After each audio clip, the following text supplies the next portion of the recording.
Bonjour à tous, très heureux de vous accueillir dans cet auditorium de la réunion des musées métropolitains. Beaucoup d'entre vous savent que nous avons souhaité, il y a maintenant 9 mois, réunir les musées de la ville de Rouen, les musées du département, quelques équipements de la métropole dans un dispositif qui les rassemble et qui, j'espère, les projette vers un ambitieux projet culturel. Première d'ailleurs décision que nous avons prise, visée à tenter de diversifier les publics à travers une décision de gratuité mise en œuvre au 1er janvier de cette année et qui s'est traduite immédiatement par un regain d'intérêt de nos habitants avec une progression chiffrée autour, je crois, de 30%.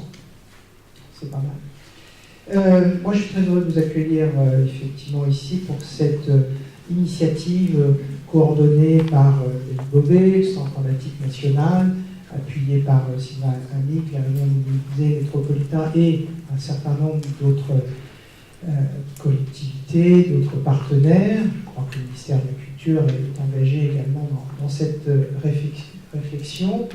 L'objectif qui est le nôtre est évidemment comment dire ça, plus que jamais de vivre ensemble, alors même qu'au fond, on est terriblement différents. Et cette différence, c'est à rebours, si j'ose dire, ce qui nous intéresse. Et je suppose que ça va être au cœur de vos réflexions dans quelques instants. Si on prend les choses sur un terrain, comment le qualifier, philosophique ou spirituel, moi, ce qui m'a toujours frappé dans l'art, c'est qu'évidemment, il ne nous intéresse pas d'abord et forcément comme patrimoine. Ce qui nous intéresse dans une œuvre, c'est à la fois qu'elle est unique et singulière, donc par essence diverse, et pourtant qu'elle nous mobilise dans une dimension qui manifestement est universelle. Toujours frappant qu'on se trompe finalement assez peu quand on se promène dans le monde sur le statut de l'objet qu'on nous présente, ou ce qu'on nous fait entendre. On connaît de la musique dans le monde entier. Donc moi, c'est toujours ça qui m'intéressait. Comment ce qui est l'exemple même, parce qu'au bout de l'idée de diversité, il y a l'individu, l'exemple même de la production d'un individu singulier, comment se fait-il qu'il peut prétendre par la projection de sa conscience dans un objet, dans une production immatérielle, comment peut-il prétendre intéresser l'humanité entière? Et au fond, on sent bien, je sors du terrain philosophique ou spirituel pour avoir un propos plus politique, on sent bien que c'est le défi dans lequel on est.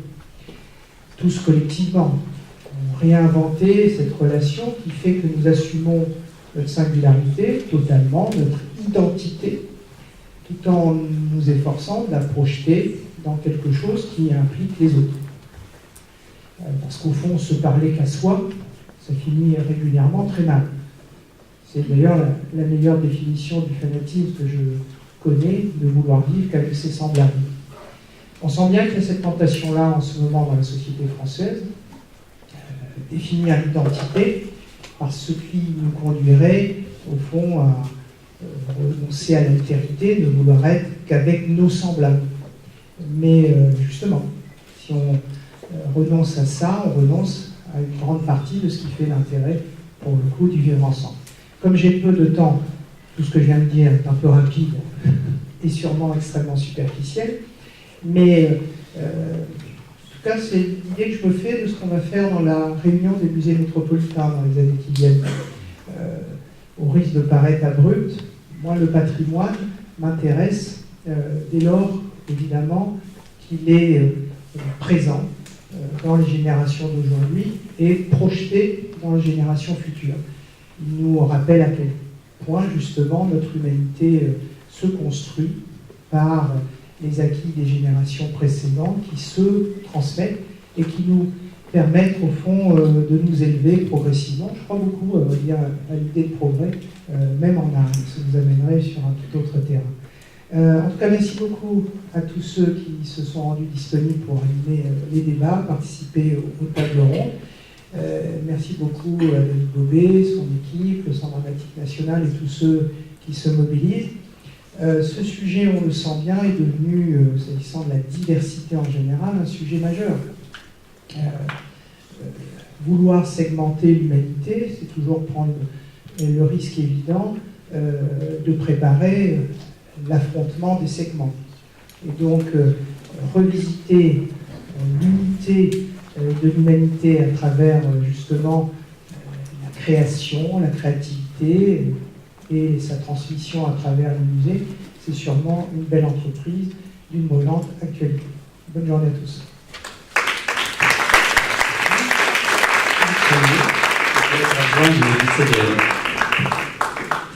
Merci, bonjour à tous. Voilà, je représente assez dignement David Bobet qui ne peut pas être parmi nous cet après-midi. Il est pour de bonnes raisons. Il est à Caen, au théâtre de Caen, où il répète son premier opéra. Voilà, le Stravinsky, le Rex Progress. Donc voilà, il s'excuse. Moi, je suis ravi en tous les cas qu'on puisse ouvrir ces journées, ces 3 journées, puisque c'est 3 journées qui vont avoir lieu à Rouen autour de cette question de la diversité culturelle, en effet, avec le soutien du ministère. Je suis ravi aussi sur ces questions de mutualisation des équipements de la métropole, Président, je vous y êtes attaché, qu'on puisse déjà travailler dans les idées, au moins cette mutualisation-là, et en tous les cas, cette collaboration avec les musées de la métropole nous ravit vraiment. Je suis un bon exemple de cette mutualisation-là, puisque déjà, pour moi, en tous les cas, le parcours entre art plastique et un spectacle vivant, après avoir travaillé au Château de Versailles et à Tonséden de Normandie-Rouen, c'est déjà parfois un grand écart, mais en tous les cas, c'est un écart possible. Et je vous invite à le faire tout au long de ces 3 jours, puisqu'à partir de ce soir aussi, vous pouvez continuer à traverser ces journées avec du spectacle vivant. Je vous rappelle, il y a 2 spectacles qui sont programmés ce soir. Un aux Deux-Rives, au Théâtre des Deux-Rives, qui s'appelle Paris, mais c'est justement par David, qui traverse bien ces questions et qui pose bien ces questions de la diversité culturelle.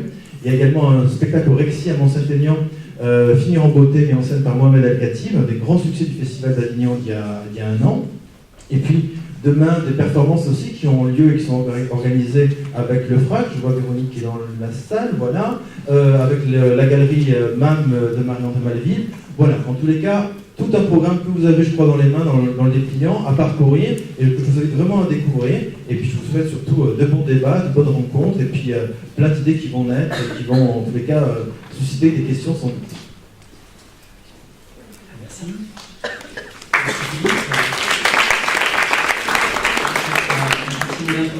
Effectivement, remercier Philippe Bobet pour contraction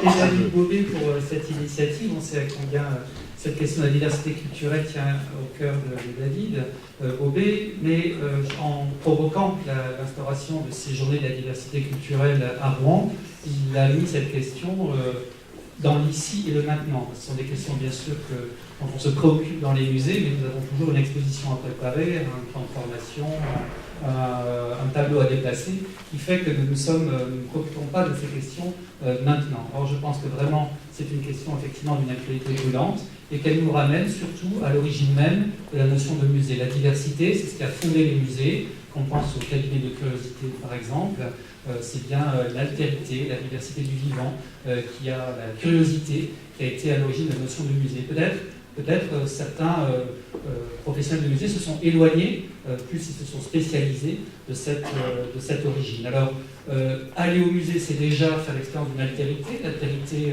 d'une personne du passé qui a voulu nous léguer, qui a voulu que la collectivité se prenne en charge certains objets et les transmettre.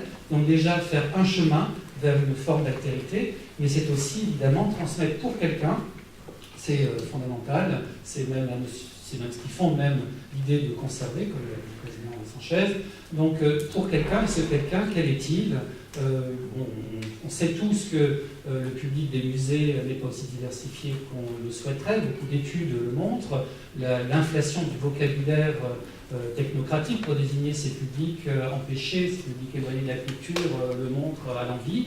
Il suffit simplement de se placer à l'entrée d'un musée pour voir que nos publics ne sont pas le reflet de la société contemporaine. Donc, en quelque sorte, nous conservons des collections que nous n'avons pas choisies, pour des gens qui l'ignorent. Donc deux diversités entre lesquelles nous sommes pris et que nous devrons essayer de concilier. C'est vraiment, je pense, une mission fondamentale. Alors cet après-midi, donc, je voudrais aussi remercier tous les intervenants qui sont là, tous de très haut niveau, qui nous feront part de leur expérience à la tête d'un musée, à la tête d'un projet culturel, dans l'expérience même des collections. J'espère que ce sont chaque fois des solutions qui pourront nous aider à s'adapter, à nous aider à trouver des solutions qui répondent à ces interrogations-là. Donc nous ferons deux tables rondes séparées par une petite pause. Chacune de ces tables rondes aura 3 intervenants ou 2 intervenants séparés par un temps de discussion. Et puis pour commencer à lancer le débat, nous avons invité Jean-Hubert Martin, que l'on connaît bien. C'est le commissaire dernièrement de l'exposition Carambolage au Grand Palais, mais historiquement, c'est surtout celui qui a fait Les Magiciens de la Terre. Et je me souviens, cher Jean-Hubert, qu'à l'oral de mon concours de conservateur, je citais déjà Les Magiciens de la Terre comme une expérience, comme une pierre de touche de l'expérience de la conservation. Cette exposition qui a été absolument séminale et qui a tout à coup posé comme postulat que toutes les formes d'art de tout continent, dans le domaine d'abord de l'art contemporain, puis ensuite Jean-Hubert Martin, à travers sa carrière, il va nous en parler, a expérimenté aussi le rapport au passé. Donc il n'y avait ni frontière entre les formes d'art contemporaines issues de toute culture, mais aussi entre toutes époques. Et c'est effectivement ce que vous avez pu voir dernièrement au Grand Palais Carambolage, mais avant avec une image qui empêchait une autre, ou bien pour ceux qui l'ont suivi plus loin, en Tasmanie ou à Düsseldorf, dans d'autres propositions de cette nature-là. Voilà, je vous souhaite à tous un bon colloque, et puis je laisse la parole à Jean-Hubert Martin pour introduire.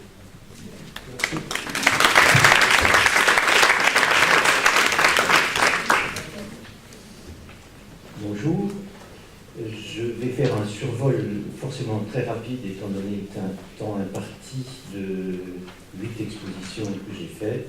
Je ne commenterai pas les images, il y a 2 images par exposition, je n'aurai pas le temps. Et puis je reviendrai sur une dizaine de points qui me semblent des sujets de réflexion importants pour la manière dont on peut imaginer le travail dans les musées dans les années qui viendront. Donc, Magicien de la Terre, c'était cette exposition en 1789. C'était le bicentenaire de la Révolution, c'est vrai. Et d'ailleurs, qui m'a valu un petit budget supplémentaire pour l'exposition. C'était donc cette exposition qui a réuni une centaine d'artistes avec une moitié d'artistes occidentaux connus dans les réseaux de l'avant-garde occidentale et une autre moitié d'artistes qui étaient quasiment inconnus, ou en tous les cas inconnus de ce réseau-là. J'avais été très frappé par le fait qu'au fond, quand on parlait d'art contemporain international à cette époque-là, c'était en gros les pays de l'OTAN. On ne connaissait pas ce qui se passait en Europe de l'Est, de l'autre côté du rideau de fer, et encore moins ce qui se passait sur d'autres continents, donc en dehors de l'Amérique du Nord et de l'Europe de l'Ouest. L'idée, c'était de partir des idées de Lévi-Strauss, d'une idée d'égalité des cultures et de traiter tous les artistes sur un pied d'égalité en partant de l'idée simple que l'art, c'est toujours fait avant tout par des individus, même si quelquefois ils sont en groupe, mais que ce sont des individus qui le font et qu'en identifiant ces individus dans le monde entier, on pouvait arriver à faire dialoguer des œuvres qui étaient extrêmement différentes, alors qu'on me disait que c'était interdit et impossible, qu'on n'avait pas le droit de mettre des artistes appartenant à des cultures différentes les uns côté des autres.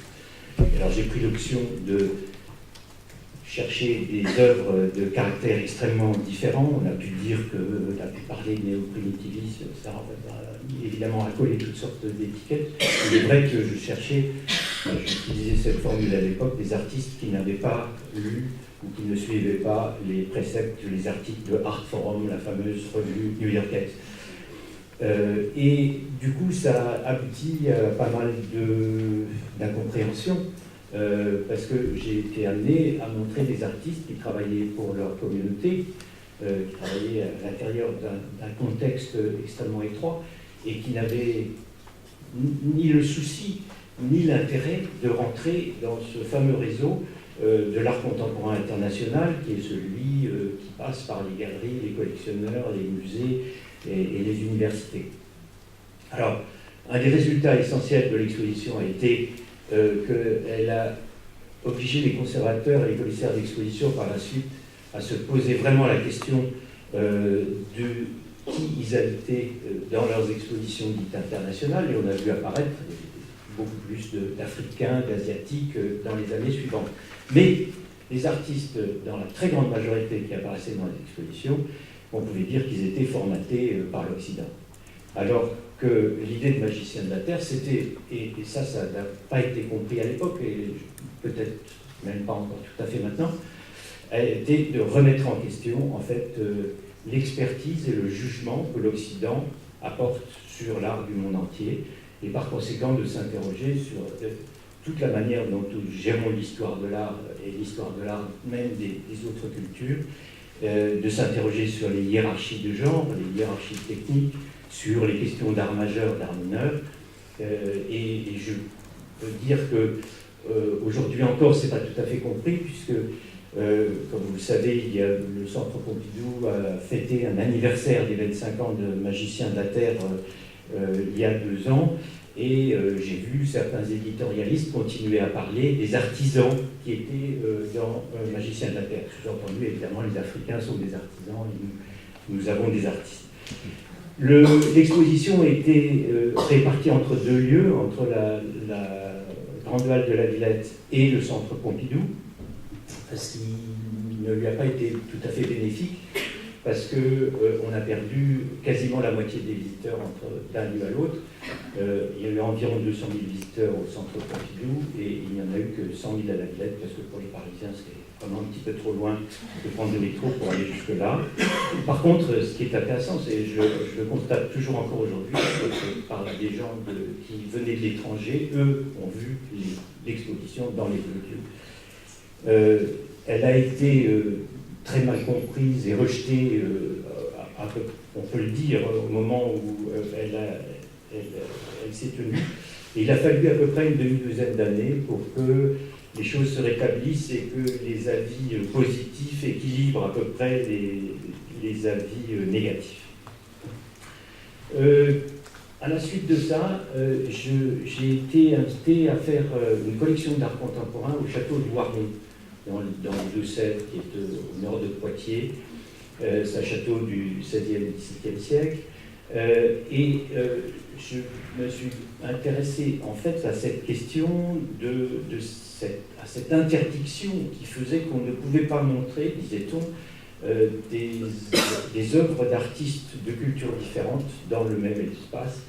Et j'ai réfléchi à ça et je suis évidemment arrivé, sur un plan historique, à l'idée des cabinets de curiosité qui justement rassemblaient à la fois ce qu'on appelait les naturalia, c'est-à-dire toutes sortes de témoignages provenant de la nature, et les artificialia, c'est-à-dire les œuvres d'art, mais également toutes sortes d'artefacts qu'on avait rapportés d'Afrique ou d'Amérique à la suite des voyages du XVIe siècle et du XVIIe siècle. Et donc j'ai fait au château de Voiron une collection d'art contemporain qui partait de l'idée des cabinets de curiosité, de ces topics et de ces thématiques, et que j'ai décliné avec des correspondances et des parallèles dans l'art contemporain, qui comprenaient donc aussi quelques artistes africains et autres. Et je me suis beaucoup intéressé à ce moment-là à la question qui est celle de l'émerveillement, et qu'on trouve justement dans la dénomination des cabinets de curiosité. En allemand, on les appelle Wunderkammer, c'est-à-dire les chambres d'émerveillement, et de chercher à susciter cet émerveillement chez le public avec des œuvres un petit peu étonnantes. Et j'y ai surtout appris une chose très importante, c'est que un phénomène, enfin une manière de montrer des œuvres d'art contemporain qui est assez courante dans notre milieu, dans notre microcosme de l'art contemporain, consiste à les mettre en opposition à un décor ancien, à un décor que l'on considère appartenant à la beauté classique de notre culture. Et je me suis rendu compte que ce phénomène jouait pour les gens qui appartiennent au Microcosme, mais pas pour le grand public. Et donc je me suis vraiment employé à faire en sorte que toutes les œuvres qui étaient commandées, pour la plupart, certaines appartenant au FNAC, déposées dans ce château, soient en accord avec le décor du XVIe, XVIIe siècle et avec l'architecture, et constituent une sorte d'harmonie générale. Et ça a été pour moi une leçon très importante sur la manière dont on peut gérer l'art contemporain par rapport au public. En 2001, à Düsseldorf, j'ai fait une exposition sur des hôtels religieux d'aujourd'hui. Non pas une exposition historique sur les hôtels, mais une exposition sur ce lieu où apparaissent les divinités, ou la divinité, ce lieu qui est géré toujours par un certain nombre de règles, quelquefois très strictes, qui existent dans beaucoup de religions, et qui donne lieu à des expressions visuelles d'une richesse absolument incroyable et en constant devenir, en constante évolution et élaboration. C'était pour une raison assez simple. Je voulais poser la question de dire, est-ce que l'art religieux d'aujourd'hui dans le monde, avec ces exemples créatifs, est-ce de l'art ou est-ce que ça n'en est pas? La question n'a pas été très bien comprise à Düsseldorf. L'exposition a eu un succès honorable. Mais en fait, le problème essentiel reste que le microcosme de l'art contemporain se considère comme agnostique ou athée et refuse l'art religieux, surtout celui d'aujourd'hui. C'est-à-dire qu'on est dans une situation où, si vous voulez, dans notre histoire, se sont rabattus sur ces expressions religieuses, d'une part le colonialisme et d'autre part la modernité, qui font qu'on les a exclus du domaine de l'art contemporain. Donc c'est évidemment un projet auquel je suis arrivé à la suite des réflexions sur Magicien de la Terre, et tout ça interroge bien entendu la rigidité de nos catégories, de l'histoire de l'art, de l'ethnologie, de l'anthropologie, etc. Voilà un exemple d'hôtel coréen pour éviter les accidents à une voiture. Je suis arrivé à la direction du Museum Kunstpalast à Düsseldorf en 2000, et c'est un musée qui est équivalent au grand musée de province français. Il y a une collection qui va de l'Antiquité jusqu'à l'art contemporain, et qui était ordonnée, j'allais dire évidemment, de manière chronologique. Quand on en faisait le tour, on s'apercevait que cette chronologie, à moins d'être vraiment un spécialiste de l'histoire de l'art, quelqu'un de très informé, elle était complètement insipide, elle ne voulait rien dire, parce qu'en fait, il y avait des espèces de lacunes absolument énormes, comme les connaissent les conservateurs quand ils veulent avoir cette espèce d'ordonnance, cette séquence évolutive impeccable, qui faisait que ça ne voulait pas dire grand-chose. Et donc, j'ai demandé à deux artistes de Düsseldorf, à Thomas Huber et Bogom Jaeger, de refaire complètement la présentation du musée, l'accrochage, avec moi. Et nous sommes partis sur l'idée de faire des regroupements thématiques. Alors, des thématiques très traditionnelles, des simples, qui étaient le paysage, la nature morte ou le portrait, mais également des questions beaucoup plus larges, des questions de société d'aujourd'hui, auxquelles nous avons essayé de répondre avec des œuvres du musée de toute période et éventuellement de cultures différentes. Donc ça aboutit à une présentation, à un accrochage qui faisait appel beaucoup au visuel, au regard, et à des des questions qu'on pouvait se poser d'une manière générale et qui n'étaient pas liées directement à l'histoire de l'art.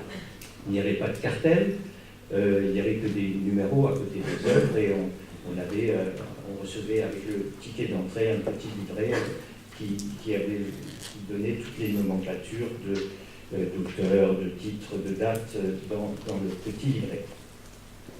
Et enfin, là, vous voyez un exemple de pédagogie du visuel par le visuel, comme je crois qu'on pourrait les multiplier, avec un tableau d'Albers à gauche et un tableau de Van der Neer, Candole et JPS à droite, et on peut évidemment lire toute la composition du tableau néerlandais du XVIIe à travers cette succession de carrés de Albert. Et voilà une sculpture de Messerschmitt. Cette présentation a fait scandale dans le milieu des conservateurs.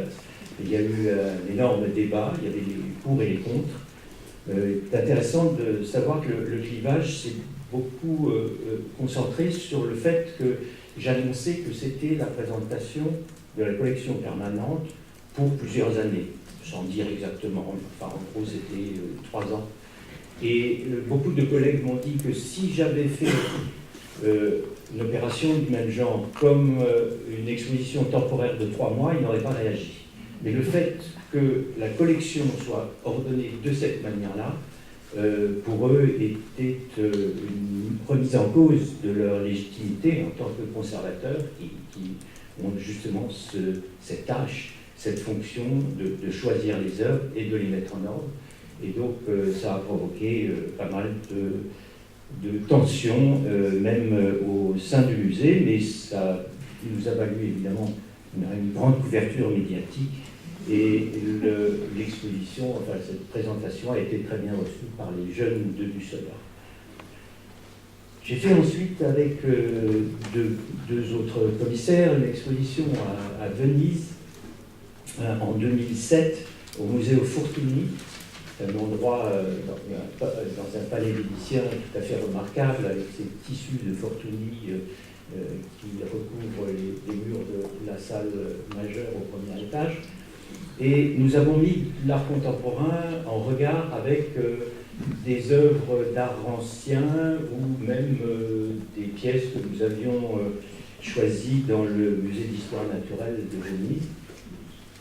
Et cette exposition a eu pas mal de succès, un succès tel, on pourrait dire, qu'on pourrait s'interroger un peu sur les motivations des visiteurs de Biennale de Venise, qui au fond trouvaient là, dans cette exposition où il y avait beaucoup d'art ancien, un grand intérêt, peut-être aussi grand, peut-être mieux que dans l'art contemporain. Elle a eu 55 000 visiteurs, ce qui était quasiment un record pour le Museo Fortuny. Et on s'est beaucoup amusé. Là aussi, il n'y avait pas de cartel exactement sous les œuvres. Et par exemple, vous voyez sur la droite cette grande forme grise que des gens ont pris pour un Louis bourgeois et qui était en fait une oreille d'éléphant. Et on a fait également dans d'autres salles des présentations très, très calmes et qui poussaient à la méditation, comme ce Bouddha qui était assis au milieu des œuvres d'Opalka. J'ai été ensuite appelé à la suite de cette exposition par un collectionneur de Tasmanie, de Hobart, David Walsh, qui a une collection d'art contemporain et d'archéologie. Archéologie égyptienne, gréco-romaine, précolombienne, et qui mêle les œuvres dans la présentation de son musée. Là aussi, sans cartel, il n'y a absolument rien d'écrit dans le musée, avec des voisinages quelquefois assez audacieux, des analogies et des regroupements qui sont plutôt stimulants. Et on m'a demandé de faire une exposition à partir de sa collection, à laquelle j'ai adjoint la collection du Tasmanian Museum and Art Gallery.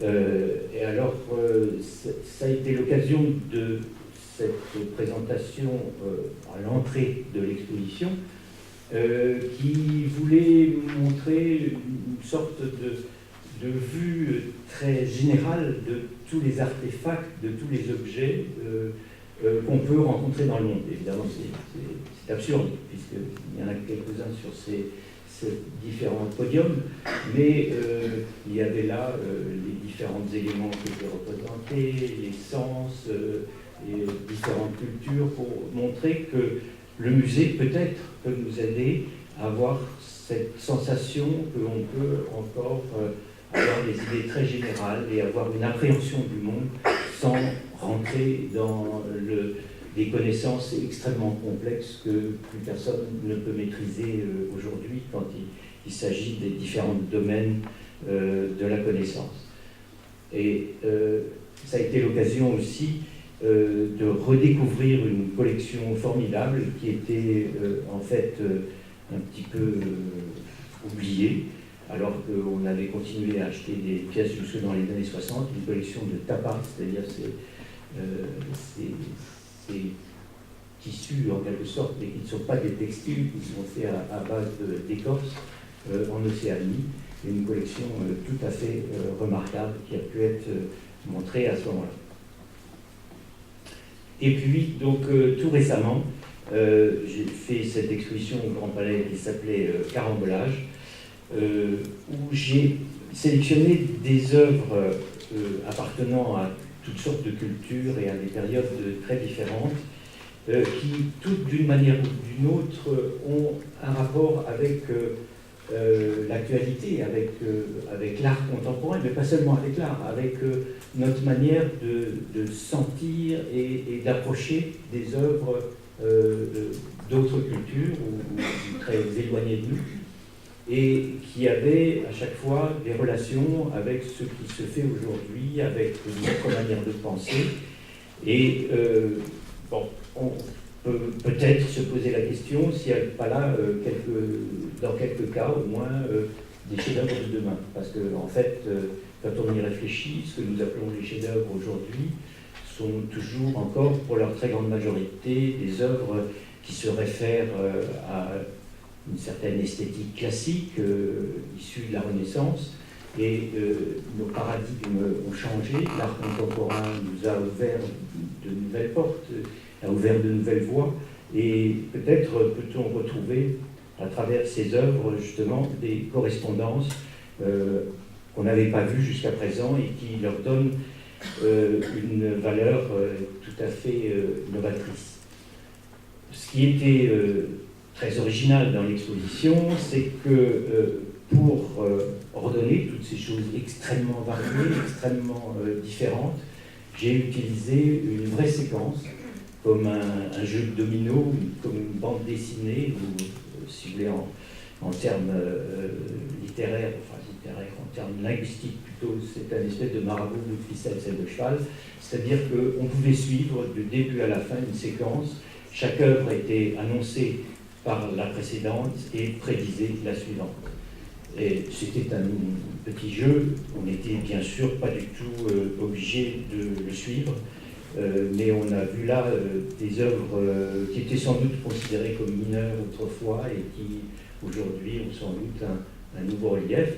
Il y avait des passages assez humoristiques d'ailleurs, comme ce chat de Giacometti qui poursuit une petite musaraigne égyptienne en bronze. Et si les expositions que je vous ai montrées là apparaissent comme une sorte d'évolution dans la manière dont je les ai conçues, il y en a une autre dont je voulais quand même dire aussi un mot, qui est une image peut en cacher une autre. C'était une exposition en 2009 au Grand Palais sur la question des images ambiguës. Vous connaissez tous les tableaux d'Arcingoldo, mais il y a des dizaines d'autres œuvres extrêmement variées et différentes depuis la Renaissance, mais il y en avait aussi auparavant, qui fonctionnent justement sur cette ambiguïté de la forme, c'est-à-dire à un moment donné où l'artiste, avec la même forme, veut suggérer deux interprétations et deux sens différents. Quelquefois, ça peut aller même au-delà de deux chez des artistes de grand talent qui ont utilisé cette méthode, comme Salvador Dali par exemple. mais ça a ouvert une sorte de nouveau champ de la recherche, parce que jusqu'à présent, les historiens d'art considéraient ces phénomènes comme tout à fait marginaux et accessoires et à la limite de la rigolade. Et on s'aperçoit maintenant qu'il y a eu des miniatures dans le monde persan et indien au XVIIe siècle, avec des animaux qui sont aussi complètement composites à partir de toutes sortes de personnages. Et que ça peut tout à fait être comparé à Archibaldon, et on est en train de se poser très sérieusement la question de savoir s'il n'y a pas eu contact dans un sens ou dans l'autre. On ne saurait pas dire encore si l'un a influencé ou si une culture a influencé l'autre, mais on se pose la question de ces contacts de manière de plus en plus sérieuse. Là, vous voyez l'une des salles de l'exposition. Voilà, donc j'aimerais revenir juste sur quelques points qui me paraissent des sujets de réflexion importants à partir de ces expositions. Comme vous l'avez vu, l'accrochage à Düsseldorf faisait appel à l'intervention des artistes. Je crois que c'est un phénomène auquel on pourrait faire de plus en plus appel. Quand je pense à l'intervention d'artistes, je ne pense pas tellement à ce qu'on a beaucoup fait à Paris les dernières années, mais d'une manière un petit peu facile, en demandant à un artiste de mettre une œuvre à côté de l'une ou l'autre dans un grand musée, ce que j'appellerais un peu la cerise sur le gâteau, mais beaucoup plus de leur demander d'intervenir dans la présentation des œuvres, dans l'ordonnancement des œuvres, parce qu'ils ont une capacité d'imaginer le rapport, la manière dont l'artiste a créé l'œuvre que nous ne pratiquons pas très couramment en tant que conservateurs. Et ça peut ouvrir des voies extrêmement intéressantes. Et de la même manière, il nous pousse à nous intéresser aux intentions artistiques qui sont primordiales. Et je crois qu'il faut en parler aujourd'hui d'une manière très forte, parce que nous avons affaire d'un autre côté à un accroissement de règles systématiques de conservation préventive, qui sont quelquefois appliquées sans discernement et qui sont des règles qui ont un caractère absolu, sans se poser la question de savoir s'il faut les appliquer à toutes les œuvres ou simplement à des chefs-d'œuvre absolus de Léonard de Vinci ou de Michel-Ange, et pas forcément à une œuvre d'art contemporain. Et je pense que ce sont des questions qu'il faut se poser aussi, parce que ces précautions excessives empêchent de plus en plus un accès direct, un accès plus spontané à l'œuvre d'art. Et je crois qu'il y a des équilibres qu'il faudra trouver dans l'avenir. L'histoire de l'art n'est qu'une des interprétations de l'art, ce n'est pas la seule possible, et je pense que les musées auront tout intérêt dans l'avenir à se poser la question justement d'autres types d'interprétations pour se rapprocher sans doute du public et lui offrir d'autres possibilités d'accéder à l'art. Et comme nous le disons quelquefois dans la profession, on ne va pas au concert pour apprendre l'histoire de la musique, on y va avant tout pour entendre de la musique et après coup éventuellement s'intéresser à son histoire. Et je pense que les musées auraient tout intérêt à adopter une attitude similaire. Et sans doute faut-il aussi qu'on compare les œuvres d'art, non pas toujours à l'art, non pas toujours rester dans un système fermé, mais comparer les œuvres d'art, même anciennes, pourquoi pas, à la bande dessinée, au cinéma, à toutes sortes de ces autres phénomènes qui rentrent dans le champ visuel, mais qui ne sont pas forcément dans la catégorie art. Et de ce fait, le conservateur de musée devrait avoir un rôle sans doute plus créatif qu'il n'a eu jusqu'à présent. On souffre encore en France, c'est un défaut particulièrement français. Quand on parle des musées, on accole tout de suite, immédiatement derrière, le mot scientifique. C'est un terme qui est apparu, bon, je ne rentrerai pas dans toute l'histoire dans les années 30-40, mais je pense qu'on aurait intérêt à y substituer le mot artistique, qui est très beau, et qui représente des valeurs très importantes, parce que le scientifique, à part le simplement factuel, il est vraiment très, très mou. On est dans une science très très molle, dans ce cas-là, dans l'histoire de l'art et dans les musées. Et aussi, ça, c'est peut-être valable surtout pour l'art contemporain, peut-être modérer un petit peu les excès des biographies héroïques sur les artistes et de ne pas suivre systématiquement Vasari et les ravages qu'il a pu faire dans l'histoire de l'art.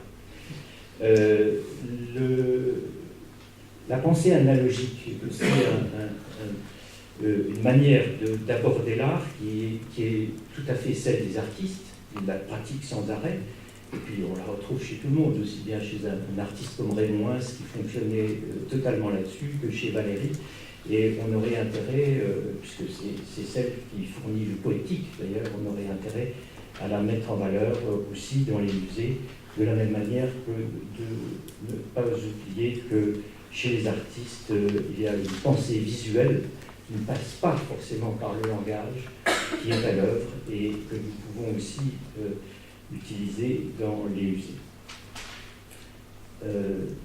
À partir du moment où on prend un peu de distance avec l'histoire de l'art un peu rigide et conventionnelle, on peut aussi penser à avoir une certaine légèreté dans la manière d'aborder les œuvres d'art et qui peut nous attirer un public un peu plus large et surtout ne pas accabler le visiteur avec le poids des connaissances. Les dernières années, c'est devenu terrifiant à l'entrée des expositions, les textes deviennent de plus en plus longs et si on n'a pas lu tout ça, on sait très bien qu'on ne comprendra pas l'exposition et ce qu'a voulu dire le commissaire. Et donc là, il semble aussi qu'il faut avoir un petit peu plus de légèreté, un peu de légèreté de l'être pour aborder les œuvres d'art. Dans les musées, d'une manière générale, il se pose toujours la question des expositions temporaires, des expositions permanentes. Je crois que les musées, plutôt de partir toujours de cet ordonnancement qui est l'histoire de l'art extérieur à eux, et que certainement le Louvre, dont le Louvre peut faire la démonstration, mais dont beaucoup de musées ne peuvent pas du tout suivre les évolutions, on aurait certainement intérêt à s'intéresser beaucoup plus aux œuvres dans la collection. L'expérience dont je vous ai parlé tout à l'heure, dans cette exposition à Hobart, qui était le Théâtre du Monde, était formidable parce que j'ai circulé dans les réserves des deux musées pendant des semaines à voir des objets, et c'est en faisant des analogies, des comparaisons et des parallèles entre ce que je voyais que c'est petit à petit élaboré toute l'exposition avec des regroupements, avec des chapitres, etc. Et c'est parti vraiment des œuvres. Ce n'est pas parti d'un concept extérieur ou d'une histoire ou d'un récit extérieur. Et de la même manière, quand on fait ça, on s'aperçoit que dans les musées, il y a souvent des œuvres singulières à tous les titres, singulières parce qu'elles sont originales, mais aussi singulières parce qu'elles sont toutes seules dans leur domaine. Elles n'ont pas de contexte. Il arrive dans tous les musées qu'il y ait une œuvre africaine ou océanienne qui est arrivée là par on ne sait quel legs. Et quelquefois, ces œuvres sont extrêmement intéressantes et les conservateurs y renoncent parce qu'ils ne savent pas dans quelle salle la mettre parce qu'elles n'ont pas de contexte. Mais il ne faut pas hésiter à les montrer si on pense que justement elles peuvent avoir un intérêt pour le public et quelquefois ça peut justement amener à imaginer une autre présentation que celle du contexte historique, géographico-historique. Vous avez vu que dans ces expositions, je me suis beaucoup employé à faire une sorte de pédagogie du regard, de restituer aux visiteurs l'envie de regarder les choses et de les juger par rapport à son système de référence, par rapport à ses connaissances à lui. Et de la même manière, les conférenciers, enfin ça nous disons très souvent, ont toujours intérêt à partir des œuvres elles-mêmes, quand ils parlent à un certain public, et non pas à commencer par expliquer toute l'histoire et le contexte, mais à demander aux gens ce qu'ils voient et à partir de là d'élaborer avec eux pour essayer de les aider à voir les choses dans la perspective où ils les voient, mais aussi peut-être dans d'autres perspectives et à agrandir leur champ de perception.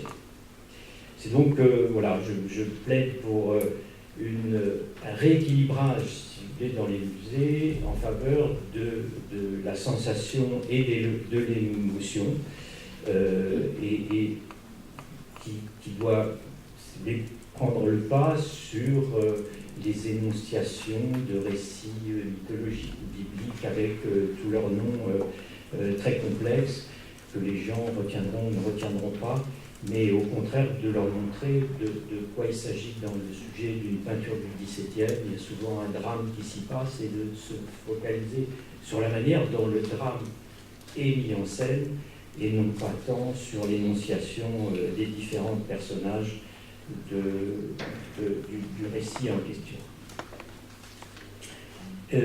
Tout ça se passe dans un contexte aujourd'hui de mondialisation. C'était bien le sujet de Magicien de la Terre en 89. Mais tout ça nous amène aussi à nous interroger sur l'histoire de l'art telle qu'on la pratique en gros, bien que les choses soient en train de changer énormément, et ça évolue très rapidement. Mais on sait bien que notre histoire de l'art conventionnel, elle est coloniale, elle est donc totalement ethnocentrée, elle est complètement vue d'un point de vue européen.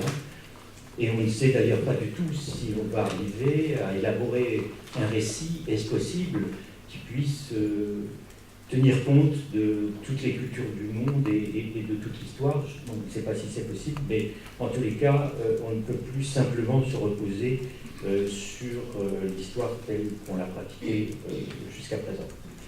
Et puis, tout ça se double de la manière dont nous agissons quotidiennement aujourd'hui avec les réseaux électroniques, Internet, où nous appelons sans arrêt, nous passons d'une image à une autre, nous avons une surinformation.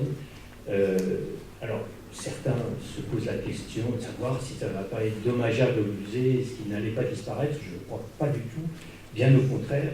Je crois que ça a d'ailleurs toujours été le cas quand on s'est posé ce genre de questions. Vous savez, quand les livres d'art sont apparus dans les années 50 avec les livres de poche, etc., tout ça, on s'est demandé si ça n'allait pas remplacer les musées. Enfin, le contact avec l'œuvre est quelque chose qui est absolument primordial et je pense qu'il y a une grande majorité du public qui s'en rend bien compte et qui tient voir des œuvres.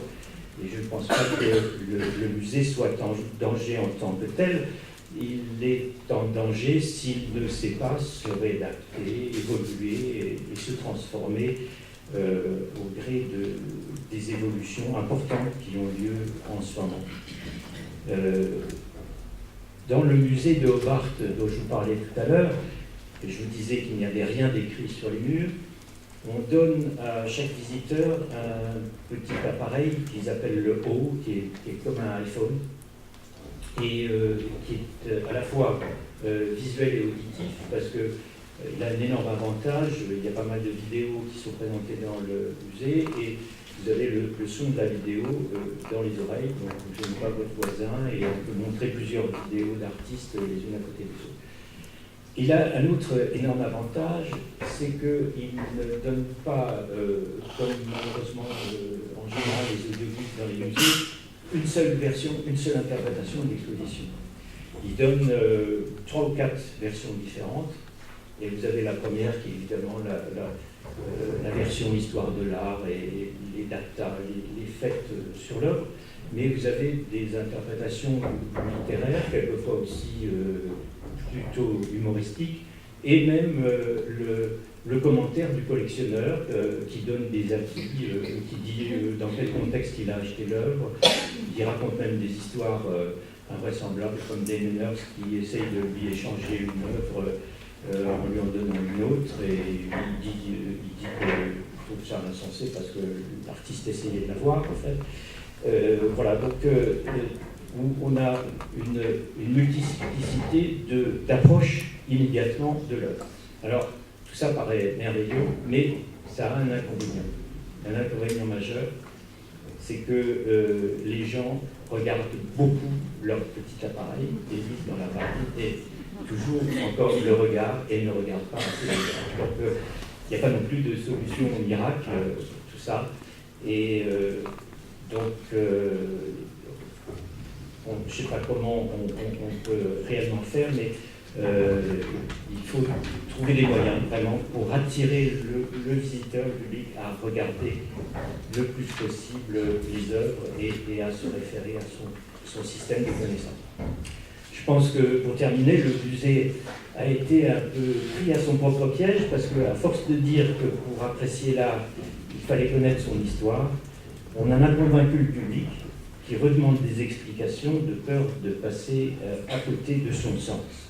Et je pense qu'il faut aujourd'hui pencher le balancier du côté du regard, de la sensibilité et de l'émotion. Merci.